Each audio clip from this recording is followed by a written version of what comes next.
रही हैं आपको कामयाब देखने के लिए।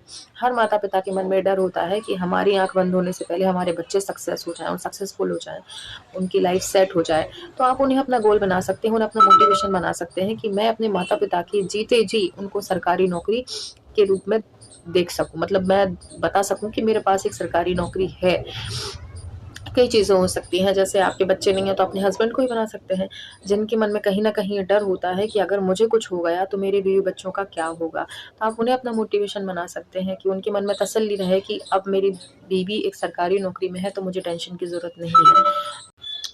नमस्कार, बहुत समय हो गया पढ़ाई छोड़े हुए, काफ़ी टाइम से कोई एग्ज़ाम नहीं दिया है, अब मन नहीं लगता पढ़ने में या उम्र बहुत हो चुकी है, अब दोबारा से शुरुआत कैसे करें?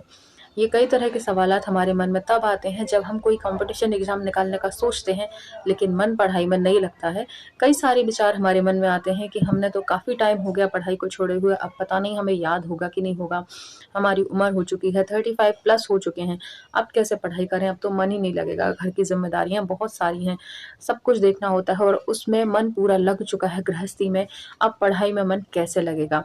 ये विचारधारा सभी के मन में लगभग आती है, जो कोई भी सोचता है अपनी ज़िंदगी में एक नया मुकाम हासिल करने का, कोई सरकारी नौकरी हासिल करने का। सरकारी नौकरी का विचार हमारे मन में तब ज़्यादा उठता है जब हम किसी को कामयाब होते हुए देखते हैं। जब किसी हमारे अड़ोस में, पड़ोस में, रिश्तेदारी में किसी की सरकारी नौकरी लग जाती है, तो हमारे मन में भी विचार आता है कि क्यों ना हम भी एक सरकारी नौकरी ले लें। जब इन्होंने ले ली और इनकी ज़िंदगी बिल्कुल सेट हो चुकी है, तो क्यों ना अपनी ज़िंदगी को भी ऐसे ही सेट कर लें। ये विचार सभी के मन में आते रहते हैं। तो क्या करें जिससे कि हमारा मन भी पढ़ाई में लगे और हम भी सरकारी नौकरी ले लें? तो चलिए इसी पर हम चर्चा करते हैं। देखिए, सरकारी नौकरी हासिल करना कोई बड़ी बात नहीं है, बट शर्त ये है कि आपको अपने मन को इस योग्य बनाना होगा कि वो ये बात एक्सेप्ट कर ले कि आपका जो संघर्ष है वो कुछ समय का है, ज़िंदगी भर का नहीं है। मुश्किल से 1 साल आपको अपनी ज़िंदगी के इस एग्ज़ाम के लिए देने होते हैं, किसी भी एग्ज़ाम के लिए, और उसके बाद आपकी ज़िंदगी बहुत ज़्यादा अच्छी होने वाली है। तो वही मन में हम ऐसे विचार कैसे ला सकते हैं, उसके मैं अपनी पर्सनल जो मेरा एक्सपीरियंस है, अनुभव है, वो मैं आपसे आज शेयर करने वाली हूँ। असल में होता क्या है कि हम जब कोई काम करते हैं, लाइक जैसे कुछ भी आप एक पकड़ लीजिए, जैसे आपने घर के काम शुरुआत में, जैसे एक महिला है, शुरुआत में उसको घर के काम अच्छे नहीं लगते। जब वो बच्ची होती है उसको बर्डन डाला जाता है कि तुम घर के काम करो। उसे शुरू में मन बिल्कुल नहीं लगता है रोटी बनाने में या घर के काम करने में, उसे ऐसा लगता है कि मैं बस खेल लूँ, मुझे खेलने के लिए छोड़ दिया जाए।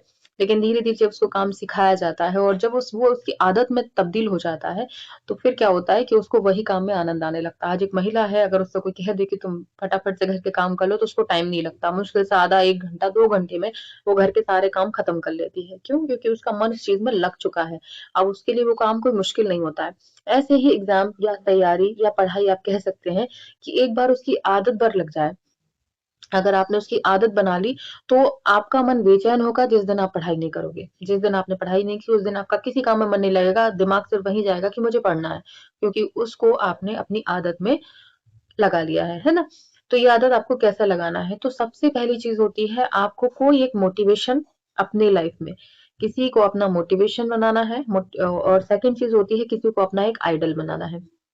2 चीज़ें बहुत ज़रूरी होती हैं। आइडल कौन व्यक्ति बन सकता है? जो ऑलरेडी वो काम कर चुका है। वो आपका एक आइडल होना चाहिए, उसको देख के आपको ऑटोमैटिक एनर्जी मिलेगी। और दूसरा चीज़ होती है आपका एक मोटिवेशन, वो कुछ भी हो सकता है, चाहे वो मोटिवेशन आपकी आर्थिक समस्या हो, चाहे आपके बच्चे हों, चाहे आपके माता-पिता हों, कोई भी एक मोटिवेशन होना चाहिए कि इनके लिए मुझे करना है, इस चीज़ के लिए मुझे करना है। तो ये आपको अलग ही लेवल की एक एनर्जी देगा। अगर मैं अपना कहूँ, तो मेरा जो आइडल था, मैंने अपना आइडल बनाया था, वो आपको पता होगा, यूपीएससी टॉपर टीना डाबी। मैंने उनको अपना आइडल बनाया था कि ये बंदी कर सकती है, तो मैं भी कर सकती हूँ। जब ये टॉप में आ सकती है, तो मैं क्यों नहीं आ सकती?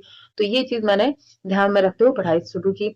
इसके बाद मुझे ज़रूरत थी एक मोटिवेशन की, तो मेरा मोटिवेशन था मेरे बच्चे, जो कि मेरे बेटे हैं दोनों ही, और उनको मैंने अपना मोटिवेशन बनाया। जब कभी-कभी ऐसा हो जाता है कि कहना चाहिए कि जब आप एक छोटी पोस्ट पे होते हैं, छोटी जॉब में होते हैं, तो आपका एक फिक्स्ड बजट होता है कि इस बजट के अंदर आपको सारे काम करने होते हैं। तो कई बार ऐसा हो जाता था कि बच्चे कुछ बड़ी चीज़ डिमांड कर लेते थे, तो सोचना पड़ता था कि, और कई बार उनको बोलना पड़ता था, बेटा अब सैलरी खत्म होने पे है, नेक्स्ट मंथ हम ले लेंगे। तो बच्चे जब मासूमियत से देखते थे, कि मम्मा अभी क्यों नहीं? या कुछ भी सवाल करते थे या दुखी हो जाते थे, दुखी होके ओके बोल देते थे, तो वो दिल पे सीधा चोट करती थी कि मैं क्या कर रही हूँ? मतलब मेरे बच्चे मुझसे कुछ माँग रहे हैं और मैं उनको दे नहीं पा रही हूँ। तो ये एक मोटिवेशन का मेरे लिए काम करा और मैंने मन में सोच लिया था कि मुझे अपने बच्चों के लिए एक सरकारी नौकरी चाहिए ताकि मेरे पास इतनी बड़ी अमाउंट आए सैलरी के रूप में कि मेरे बच्चे जब जो चीज़ माँगे मैं उनको दे सकूँ, उनको दिला सकूँ। तो ये मेरे लिए मोटिवेशन का काम करा।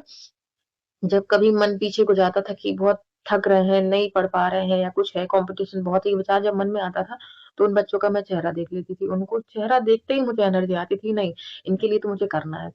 तो ऐसा ही अपना कोई एक मोटिवेशन आप बना सकते हैं। मोटिवेशन ज़रूरी नहीं है बच्चे ही हों, अगर आप अनमैरिड हैं, अपने माता-पिता को बना सकते हैं। मोटिवेशन अपना जिनकी आँखें तरस रही हैं आपको कामयाब देखने के लिए। हर माता-पिता के मन में डर होता है कि हमारी आँख बंद होने से पहले हमारे बच्चे सक्सेस हो जाएँ और सक्सेसफुल हो जाएँ, उनकी लाइफ सेट हो जाए। तो आप उन्हें अपना गोल बना सकते हैं, उन्हें अपना मोटिवेशन बना सकते हैं कि मैं अपने माता-पिता की जीते जी उनको सरकारी नौकरी के रूप में देख सकूँ। मतलब मैं बता सकूँ कि मेरे पास एक सरकारी नौकरी है। कई चीज़ें हो सकती हैं, जैसे आपके बच्चे नहीं हैं तो अपने हस्बैंड को ही बना सकते हैं, जिनके मन में कहीं न कहीं ये डर होता है कि अगर मुझे कुछ हो गया तो मेरे बीवी-बच्चों का क्या होगा? आप उन्हें अपना मोटिवेशन बना सकते हैं कि उनके मन में तसल्ली रहे कि अब मेरी बीवी एक सरकारी नौकरी में है तो मुझे टेंशन की ज़रूरत नहीं है। तो इन चीज़ों को आप अपना मोटिवेशन बना सकते हैं और ज़ीरो से शुरुआत कर सकते हैं। यहीं से आपकी ज़िंदगी जो है लिंक पकड़ लेगी। अगर आपने ये 2 काम कर लिए, एक अपना आदर्श बना लिया और अपना एक मोटिवेशन बना लिया और किताब उठा ली, यकीन मानिए आपका पढ़ाई में बहुत अच्छे से मन लगेगा। बस अपने अंदर एक जुनून पैदा करना है, क्योंकि बिना जुनून के कुछ नहीं होता। मैं 2 लाइन बोलूँगी, आपने सुन लिया, सुन के अच्छा लगा, किताब उठाएँगे, बोर होंगे, पलट के रख देंगे। लेकिन अगर आपने अपना एक मोटिवेशन बना लिया, एक ज़िद बना ली कि इनके लिए मुझे करना है, इसके लिए मुझे करना है, फिर आपको किसी मोटिवेशन वीडियो की ज़रूरत नहीं पड़ेगी। आप ऑटोमैटिक मोटिवेट होंगे और पढ़ाई भी करेंगे। तो ये काम आज से ही स्टार्ट कर दो। किसी को भी अपना आइडल ले सकते हैं। ज़रूरी नहीं है मैं जिनको करती थी आप भी उनको करें, किसी को भी ले सकते हैं आप। अपने आस-पड़ोस के किसी व्यक्ति को ले सकते हैं कि हाँ, ये इसने कर दिखाया, मैं भी इसके जैसे कर दिखाऊँगा। और रही बात मेरी तो मैं आपसे शेयर करती रहूँगी जो भी मेरे एक्सपीरियंस रहे और जो भी मैंने फेस किया, जो मैं नहीं चाहती कि आप लोग फेस करें। तो जो भी कुछ है मैं इन फ्यूचर आपसे शेयर करती रहूँगी, धीरे-धीरे सारी चीज़ें क्लियर करती रहूँगी। आप वीडियोज़ वॉच करते रहिएगा, चैनल पर नए हैं तो सब्सक्राइब कर लें ताकि आपको वीडियोज़ मिलते रहें, मेरा अनुभव आप लोगों के काम आता रहे। और वीडियो अच्छी लगी हो तो लाइक ज़रूर कीजिएगा और वीडियो को शेयर ज़रूर कीजिएगा अपने भाई-बंधुओं के साथ जो भी कॉम्पिटिशन एग्ज़ाम की तैयारी कर रहे हैं या करना चाहते हैं या आप जिनको कामयाब होते देखना चाहते हैं, उन लोगों को ज़रूर शेयर करें ताकि उनकी ये चीज़ें काम आएँ। मेरा अनुभव, मेरा एक्सपीरियंस उन लोगों के काम आता है और कहीं भी उनकी नौकरी लगने में मेरा 1% भी अगर हाथ होता है तो बड़ी खुशी की बात है। और आप लोगों के लिए भी बहुत अच्छा रहेगा अगर आप किसी के काम आते हैं इस वीडियो के माध्यम से। तो मिलते हैं अगली वीडियो में। टॉपिक ज़रूर शेयर कीजिएगा। कौन-सा मुझे नेक्स्ट आपको टॉपिक चाहिए, किस टॉपिक पर मैं वीडियो बनाऊँ जो कि आपके लिए हेल्पफुल हो। कमेंट में एक थोड़ा-सा कुछ भी 2 शब्द ज़रूर लिखिएगा। कैसा लगा आपको वीडियो, क्या लगा? मिलते हैं अगली वीडियो में, तब तक के लिए नमस्कार।